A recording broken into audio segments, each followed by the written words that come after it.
So let's talk about the long side of that. Now, you also have said several times you invest in stones. You like stones, not gemstones, but the stones that go into houses. Houses, right? Yeah. But it seems to be becoming increasingly important where those stones are. So if you were going to be moving stones around now, what country would you want them to be in? That is a very good question. I didn't hear anybody touch on it, but I think one of the least explored, the least understood, and the most promising asset classes in the world is third world real estate.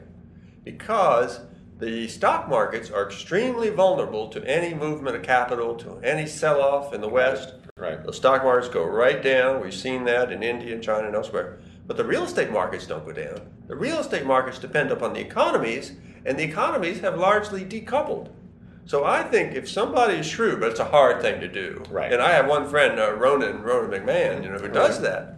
And Ronan has found the coast of Brazil, which he thinks is very attractive, right? And he's buying commercial properties there because he's getting the benefit of the rise of the Brazilian economy without the risk of a fall off in Brazilian equities. There could be a fall off any day in equities, but the property markets don't move that fast. They respond to economics. Right. And I'm familiar with Ronan's research also, and he's buying cash flow positive properties, and it's an underdeveloped mortgage market in Brazil, et cetera. You have a number of wins in your sales in markets like that. Ronan has also found properties on the coast of Ecuador, which are long shot properties. He calls them legacy properties. You buy them, you hold them for 10 years, something will go right eventually, and you have to not mind holding them. These are very long-term plays. But I do think that is an asset class that we ought to think more about, is undervalued, underpriced, third world, emerging market property.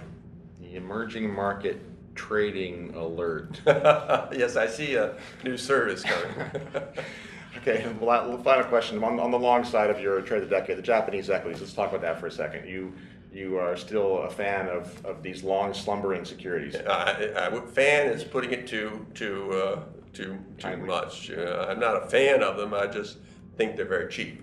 And the only point of the trade of the decade is to monetize regression to the mean. And I'm not making any prediction. I don't have any opinion. I don't know anything about these companies. I just know they're darn cheap, and they've been going down for the last 20 years. So just on the basis of regression to the mean, if you ask me 10 years from now, what's going to go up? And I look around the world, I don't see anything that's down like Japanese shares. So I'll say I'll take a shot on Japanese shares. Makes sense. Well, and don't think you can just make this recommendation and leave. We're going to come back in 10 years and we're going to find out. Oh, no. All right. Thank you very much, Bill. Thank you.